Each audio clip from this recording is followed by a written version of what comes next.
Romans might take one of the sons of the the tribe leader or someone and send them to Rome for like a Roman education. The empire sort of is almost regretting the fact that they've provided him with this education, which he then uses to shake off the shackles of empire. But through doing this, Rome is in the complacent position of the empire, which thinks that no one can ever challenge them because they beat them militarily. They have a larger economy. I was going to say it's the old student becomes the master thing. Yeah. It's Obi-Wan Kenobi and Darth Vader. Eventually, if you teach them too well, they're going to turn on you and off you.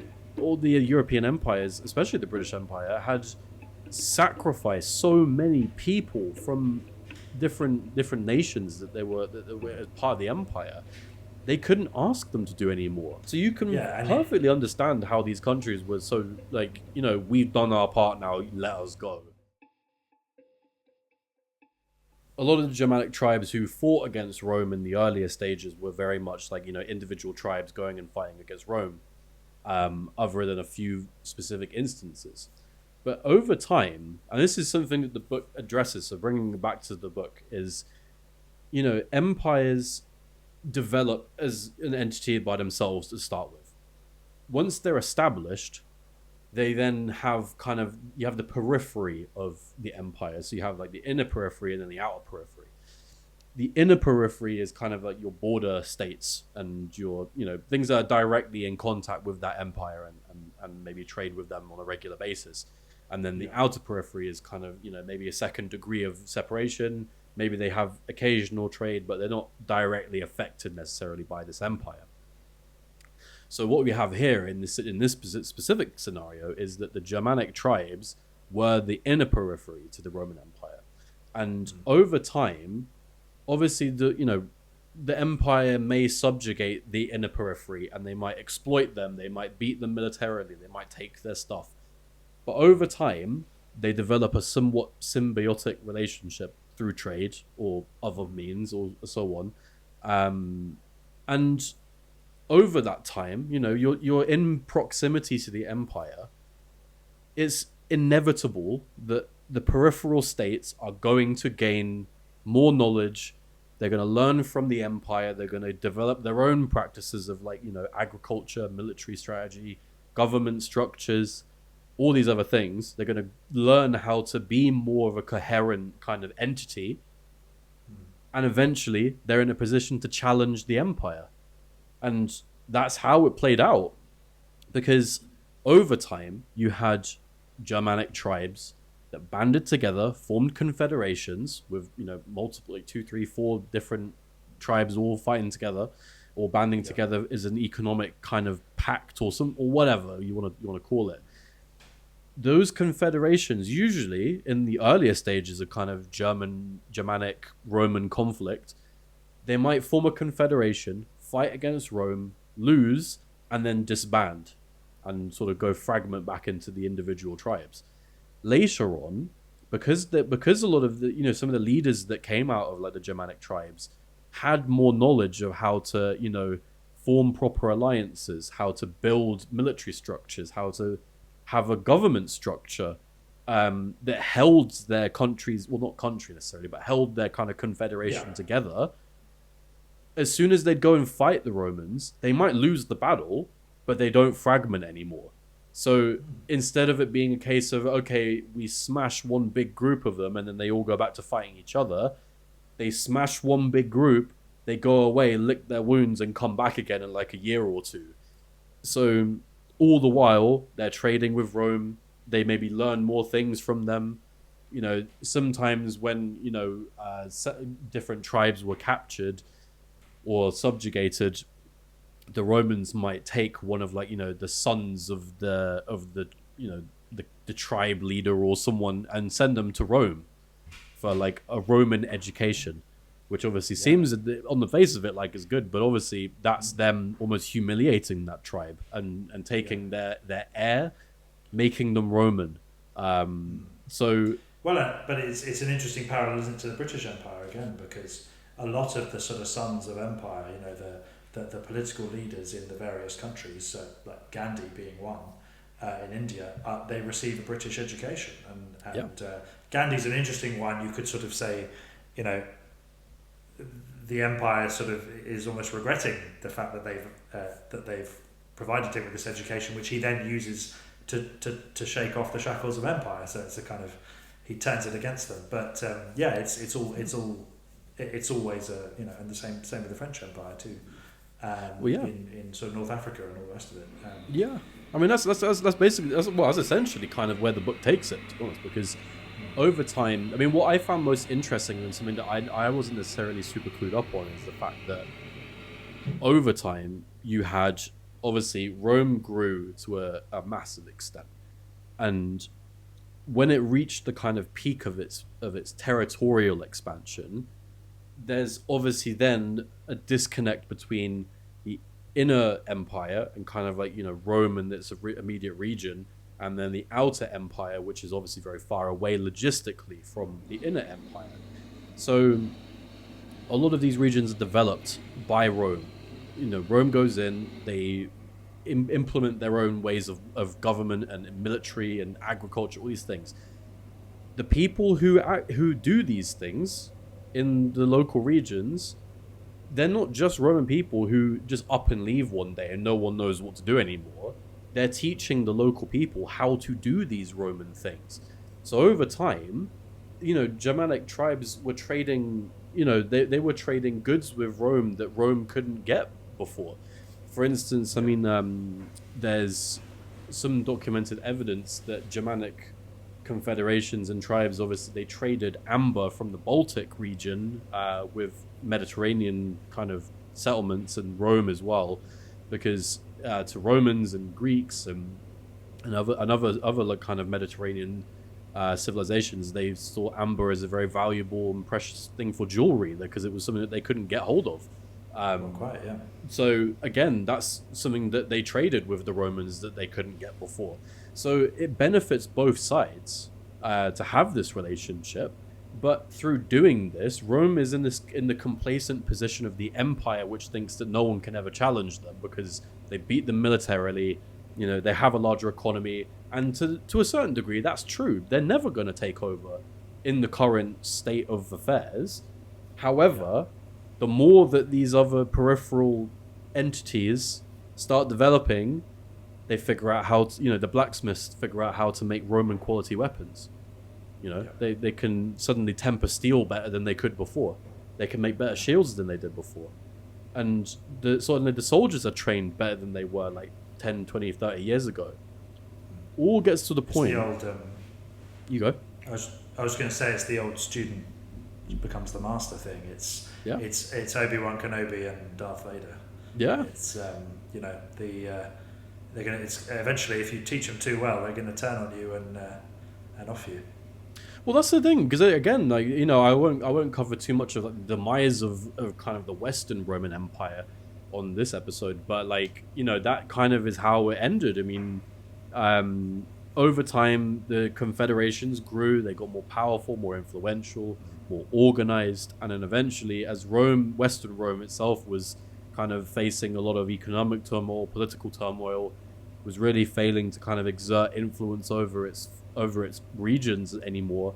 You know, all it took was a couple of great leaders on the Germanic side to exploit that and to start taking territory away from Rome and to start asserting their own dominance.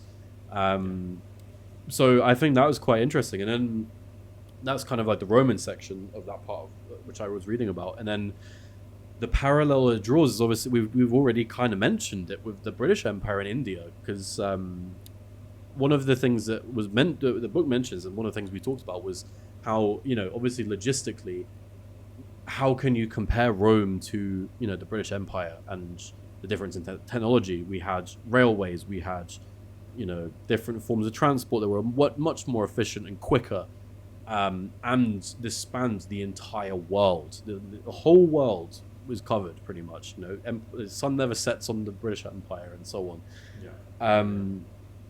But in context, when you look at, you know, comparatively, what the extent of the Roman Empire represented geographically at that time in history, that was the whole world. So obviously their transport and logistics took way longer because of the technology that they had at the time. But when you compare the two, when you think, okay, right, well, it took like what 6 months to sail to Australia from like the UK or something like that. Yeah. You know, is it really proportionally that different in terms of the scale? You know, it's you still have logistics going from one side of the known world to the other. So, is it that different, really? I'm not No, too yeah, sure. yeah. Even the kind of wonders of industrialization don't speed it up to the extent that we now have. I mean, you know, I suppose technology in that sense, i.e. boats, you know, boats aren't, you know, they're going to be quicker because they got, you know, engines now in the sort of 19th century when they didn't, you know, in antiquity. But, you know, in antiquity they had galley slaves who were a pretty powerful engine themselves. So in terms of that technology, yeah, there's a shift in the technology, but there's not a massive shift in the actual sort of time frames that you're dealing with. Yeah. As you say, proportionally speaking, obviously there's some, but not as much as you might expect. Whereas obviously now it's a totally different story. But yeah, I mean, yeah, kind of going into the Indian example. I mean, the overarching kind of theory from the book so far, at least from what I've read, is that kind of like empires sow the seeds of their own downfall. And that's not necessarily in the way that you think of it being, you know, them getting too complacent about something or the other, but it's almost an inevitable course that is semi-unavoidable, really, because as empires grow, you know, they control different areas and they control different civilizations, they control different kinds of people. But over time, it's inevitable that they will develop these regions to suit their own interests, because the more developed that a colony is or a region of an empire is, the more economically beneficial it is to control. I mean, obviously, India was one of the most profitable, you know, kind of regions for the British Empire, obviously referred to as the jewel in the crown, or the jewel in the empire. I can't remember the exact phrase. Jewel in the crown, yeah, you got it right first time. Yeah, jewel in the crown, yeah. But obviously, you know, it's inevitable that over time, empires will develop the regions that will then cause their demise, because they're able to then, you know, rival and break away from the empire, as we saw in the British Empire. And obviously, the way that the modern, like the British Empire played out, is different to how the Roman Empire played out in different ways. But the theory is the same for both. Rome developed other regions that became more developed over time through trade or other interactions with that empire became advanced. They became able to challenge the Rome militarily, economically, whatever. In the British Empire, Britain conquered different parts of the world, exploited them for resources, so on and so forth. Over time, like we mentioned before, you know, there were people from like Indian citizens that were then taken to the UK and given British education. They were taught about, philosophy, politics, other things like that they then took back home. You know, there were entrepreneurs that, Indian entrepreneurs that developed massive business empires and even spread to Europe and traded with Europe as well. And over time, challenges that hegemony that we, the British and the Dutch and the rest of them, had kind of had for so long with our various East India companies. It's that sort of, well, we want to develop them so that we can use them, but then they're actually going to do things themselves and they're going to become a threat. And that's the thing, you can't stop that progress, because if you want, like, these things are developed in the view of making the empire stronger, but the things that make the empire stronger also ironically make it weaker by developing autonomy in other regions. So I think you're sort of damned if you do and damned if you don't, aren't you? Because if you do rule with an iron fist and you subjugate the people and you just extract resources and you don't teach them anything, then they're going to revolt and they're going to uprise against you, rise up against you rather. And it's either way, it's going to come to an end for you. It's either going to come to an end positively in the sense that you've built them up, well, not positively for you, but in the sense that you've given them what the tools they need to develop, or they're going to turn those tools against you, or you clamp down on their ability to develop those tools, and they rise up and say, well, we want to live a decent life too, and you're not letting us, so off with you. Well, I think as well, when you look at kind of how the world was changing, especially in terms of again, you see the parallels between the late Roman world and also the more modern world as well, where Germanic tribes went from being very separate tribes to being confederations, to then being kind of more interested in forming nation, or not necessarily like the nation state, but forming its own kind of country in a way at the time. And then obviously in the colonial era, you had countries that they were colonized by European powers, and then over time developed their own industry and their economies, and really had that need to be independent again, and to have their own choice over what they use their resources on, and freedom to do what they want as a country and stuff like that. So obviously in the case of the British Empire and other colonial empires from Europe, after the two world wars, it was almost impossible to maintain the status quo, because all the European empires, especially the British Empire, had sacrificed so many people from different nations that were as part of the empire. They couldn't ask them to do any more after two world wars. I think I don't know the exact number of like Indian soldiers that fought for Britain on behalf of Britain. That's huge. It was millions of troops. And also the Anzac forces, Australia and New Zealand, they sacrificed massive amounts of people, and the effects of the wars on those people who then had to go back to the Australia and New Zealand. It changes demographics, the kind of scale that we're talking about. So you can perfectly understand how these countries were so we've done our part now, let us go. And you couldn't, and even if you wanted to just say, oh, thanks a lot, that was very nice, now back, everything's as it was, and forget back it to the workhouse. even if you tried to do that, they would go, well, no, it's a bit like the lot of women changing through the world wars.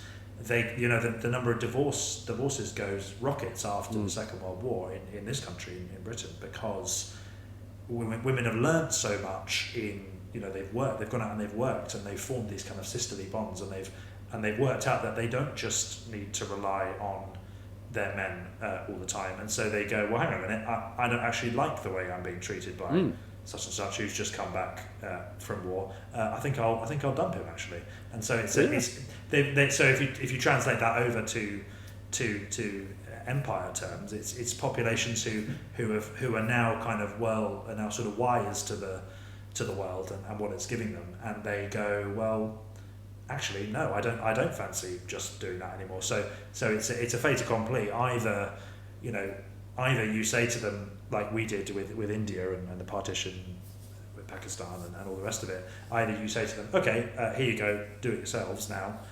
We accept that you want to do that, or you don't. You say, no, actually, we want to carry on, and they go, actually, no. Now that we know a bit more about everything and we know what we're doing, we're gonna get rid of you.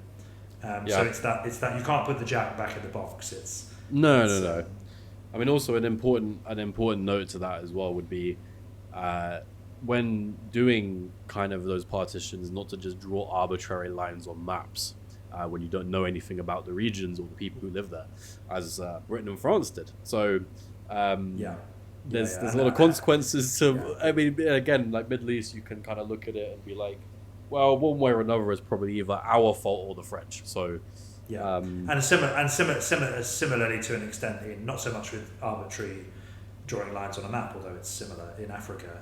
You get the descent into warlordism comes out of maybe not having successfully equipped the people to govern themselves, and so a power vacuum opens up, and in steps malign actors. Well, in the case of Africa as well, you have to also consider the fact that, like, pre-colonial era, a lot of African societies were nomadic. So Yeah. all of a Again, sudden, it's tribes again, isn't it? It's like the Germanic tribes. It's all tribes. yeah, but it's like all of a sudden when you're used to, as a society, traveling around and never being in one place for too long, you're all of a sudden penned in because of some arbitrary lines on a map. Yeah. You know, it's not And easy yeah. to do that. But also it takes understanding of the regions. It takes understanding of those things. Like there's a whole load of different things that we could discuss on that. And then Rwanda, the issues in Rwanda, which we touched on when we were talking about genocide a few episodes ago, all stem from this arbitrary distinction, tribal distinction that is actually drawn, that's kind of invented by the Belgians between the Tutsis and the Hutus, and it's and that of course wreaks total havoc once they leave, because it benefits them while they're there to say, okay, the Tutsis are the sort of aristocratic ones who are kind of higher up, and the Hutus are lower down, and all the rest of it. And then of course it's all a nonsense. It's all a fabrication, or it's a building on a sort of grain of something. But it's, you know, they blow it up. And then of course the Rwandans themselves take it very seriously, or the Hutus do take it very seriously, and decide, well, actually now we want the shoe on the other foot, and we're gonna, now that the Belgians are out of the way, we're gonna take care of the Tutsis. And of course you can,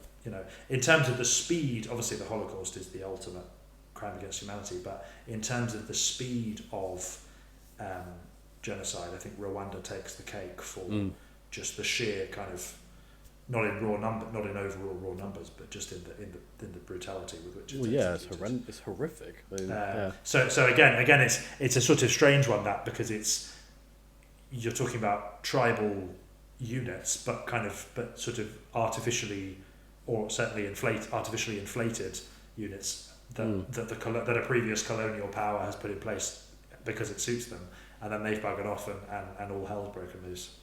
I mean, I do actually think. I mean, I've said it multiple times already. Like, I find it fascinating how kind of the same way, like, methods of almost downfall kind of play out in the same way, pretty much. Even though there's a difference in the technology, there's a difference in the world order, there's a difference in kind of like the people doing it and stuff like that. Like, it plays out in a similar way most of the time. Like, I know I haven't quite reached the point of the book where it really starts making comparisons to like kind of the modern day in America and things like that.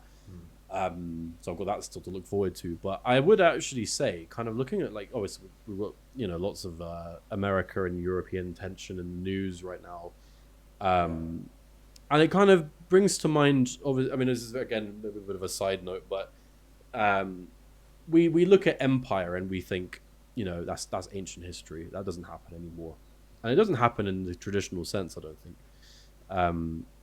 But one could make the argument that the USA is the closest thing that we could compare to an empire in the modern day, in terms of influence, in terms of kind of, you know, the economy, in terms of military, in terms of China is probably the other great kind of, at the moment, the other kind of great sort of neo-imperial power, where it's sort of empire by another means. It's the Belt and Road initiatives. It's soft power. It's soft power, really. Soft power buying privilege. and America, obviously, right now is very belligerent and is coming out from behind the sort of veil. But for a long time, the American neo-imperial experiment was similarly sort of, you know, economically driven. But yeah, we're entering a whole new phase now with the Venezuela stuff, but we won't get. Well, yeah, but I mean, the point that I was going to make was more in terms of kind of America and its relationship with Europe post World War II, because you look at the way that America, obviously World War II played out in the way that it did, and America massively benefited from kind of like the fallout, right? Because, you know, they bankrolled the European allied countries. They provided military assistance. You know, they obviously fought a lot. A lot of Americans fought in Europe, and helped win the war.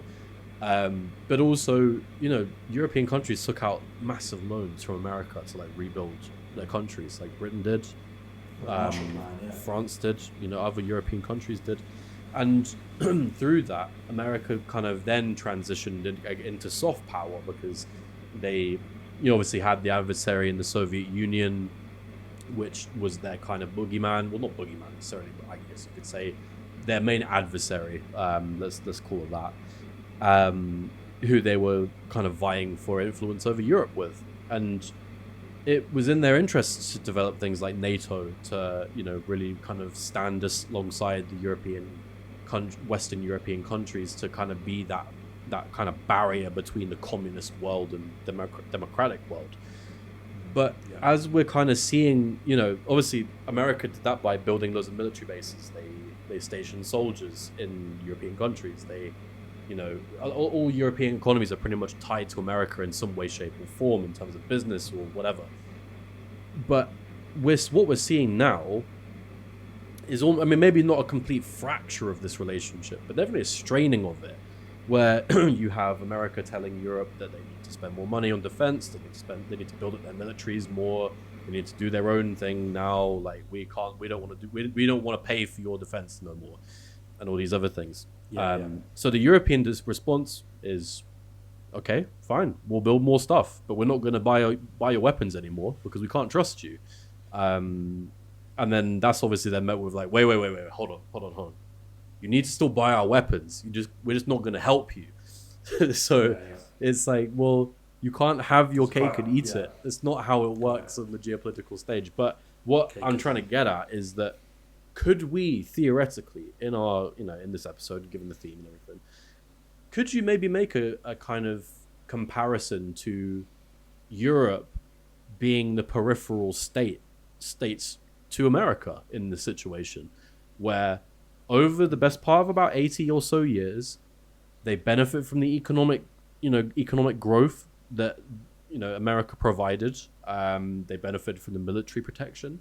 They benefited from kind of technology sharing, knowledge sharing, all these other things. And now we've reached a point where like there's a forced. It's happening in a completely different way, because it's not driven necessarily by the Europeans, completely separate of America. It's driven by Europeans because of America. And I don't think we've necessarily seen something happen in the same way. But could you make that comparison that now, because these peripheral states are having to be more self-sufficient and therefore become more independent and therefore become, an adversary to America at some stage? I think not just to... I think economically there'd be a lot of work to do first before that was a reality. But also, I think you're right in the sense that it's not only America, but it's also Russia, because obviously, Russia being more aggressive has made those Eastern European countries ramp up with defence. Like Poland is a great example. Yeah, exactly. So it's like Russia have created the adversary that they didn't want, because they've been throwing their toys out the pram. So on both ends, there's that kind of squeeze on Europe. And as you say, maybe over a time, if we can get ourselves, I say we, obviously politically we're not in Europe now, but by all intents and purposes, we're still allied with Europe. Militarily, we're still NATO and all the rest of it. But there is perhaps, if we could pull ourselves, we're a bit of an economic basket case at the moment, but if we could pull ourselves together, maybe there is scope in the next century to slowly develop, as you say, that the peripheral, take on a sort of, because of course we were once the big, the central power, and now we're, as you point out, we've receded into a peripheral role, but we could then perhaps build up again and become a real contender. Well, I think as well, this is definitely more of a topic for a Cold War episode, because I think the geopolitics of kind of the EU and Europe as a kind of tool of like American foreign policy, I think it's kind of interesting to delve into. But I do think that obviously Europe becoming more militarized and self-sufficient isn't really beneficial to either Russia or America.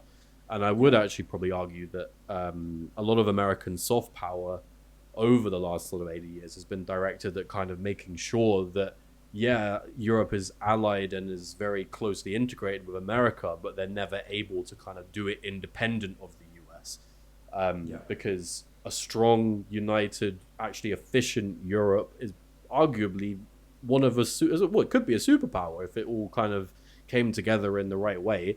But obviously, as we know, with the way that bureaucracy and government bureaucracy and stuff is, nothing really happens very quickly or very efficiently. So, Well, quite. And also, I think to build on that, I think Europe's, I think we may be the last big bloc. I mean, if you include other Western powers like Australia and all the rest of it, we might be the last big sort of bloc that still puts store in liberal democracy. And liberal democracy is all well and good, but in an aggressive in a world that's changing, it probably I think it sort of kneecaps you in a way because you're trying to follow these sort of Enlightenment principles. You're not able to really take the gloves off in the same way that powers who have done away with liberal democracy, and America's rapidly proving itself to be one, can do. So it's I would think we'd have to see a more I mean, it's quite possible with the rise of populism, the steady growth of populism, but the rise of a more authoritarian, kind of harder nosed Europe. but I would also Poland are going that way, and Hungary and all the rest of it. But yeah, I mean, I would also argue that to that point, I don't necessarily think that's fully necessary in the sense, like I'll explain it a little bit. Is that I think in the current situation that the world is in, where you have a more belligerent United States, you have obviously Russia being absolutely aggressive, albeit useless in Ukraine, still aggressive. There's obviously this kind of appetite in Europe to you have to be tougher, you have to do this, to do that. But surely isn't there an argument to say that, for if Europe really wants to be that kind of bastion of liberal democracy and maintain the way of life that a lot of people enjoy in different European countries, is it not to say that if Europe banded together, obviously we all have differences, and all the different European countries have cultural differences and everything, but is that not something worth fighting for? Like, is that not something? Yeah, for sure. And I think it's one of those things you're not going to know until sort of crunch time. But we hope that doesn't come around. But yeah, quite. We hope we don't get there. But I think it's all well and good to sort of moan about, as maybe I'm liable to, the sort of decadent kind of state, to go back to decadence, the sort of decadent state of kind of European bureaucratic ineptitude, whereby we sort of we thumb our noses at the idea of conscription, or we're too sort of clever and advanced for all that kind of silly stuff. And it's like, well, at some point that may be a necessity, and if we can do all that, and of course only necessity is the mother of invention. Of course we would, if it came to it, I'm sure we would change our tune. But with that, I think some serious scare, and it's happening in Eastern Europe obviously, but some serious scare would have to come to us, particularly for us to go, oh, hang on a minute, we better start getting serious about these sorts of things. Yeah, I mean, I think obviously the fact that we're kind of integrated into NATO, and there's obviously most of Eastern Europe is in NATO already. So I think those threats are already kind of being looked at, and we're kind of preparing. There's a sort of lag that the further west you go into Europe, because there's not an obvious military threat to Europe from America, although there's sort of noises off starting to happen with sort of Greenland, etc. There is that lag, so I think we being on the sort of most westernmost end of that are maybe the most complacent, but I think there's a sort of feeling that it's creeping, it's sort of seeping through Europe, this sense that we need to really start toughening up. Well, it'd be interesting to maybe have a conversation on Poland at some point as well, because obviously Poland has been invaded quite a lot of times. You're off to Lithuania soon, so you could tell me all about the Poland-Lithuania Post-Lithuanian Commonwealth and the Grand Commonwealth, Duchy of Lithuania. when we get That's back. gonna be very fun to dive I look into. forward. I look forward to an episode on that from you. Yeah, at some no, point. it'd be very fun. But yeah, I'm about to experience Baltic winter, and I'm Yeah. yeah. It's If I gonna don't be- come it's back gonna as be- an ice it's cube, gonna- then we can record more. Yeah, I'll have to thaw you out first, but Yeah. it's going to be Baltic, you could say. It will be Baltic. And on that note, I think we'll call it a day there. We should put this episode on ice, I think. Yeah. Yeah, so I see what you did there. But yeah, I hope you found this insightful and interesting. Most of all, I mean, I'm loving this book so far. I'll put it up on the screen. Maybe I'll put a link or something in the description as well. But yeah, it's been very fun discussing all this with you, Harley, and looking forward to the next one. Oh, it's been enlightening as always, Jacob. Thank you so much. Love to see it. All right, take care, everyone, and we'll see you on the next episode. Bye-bye. We're gonna go further than that, even too. So much. The 1,000-year podcast, yeah. I've used our good friend AI to generate Reddit-style versions of dilemmas faced by famous historical figures who are asking, am I the arsehole for XYZ? And Jacob's going to try and guess who the particular story in question is about. Am I the arsehole for wanting a clean slate after 20 years of marriage? Am I the arsehole for finishing a project and then feeling bad about it? Am I the arsehole for quitting my retirement early because my replacement is doing a terrible job? I don't think there was much working from home back then. Unless you're a king, I suppose. That's working from home, isn't it? Well, they're messengers. Good messengers. Quick messengers. Yeah, took a few weeks. Faster than Wi-Fi. Faster than your Wi-Fi. Faster than my Wi-Fi. Absolutely faster than my Wi-Fi.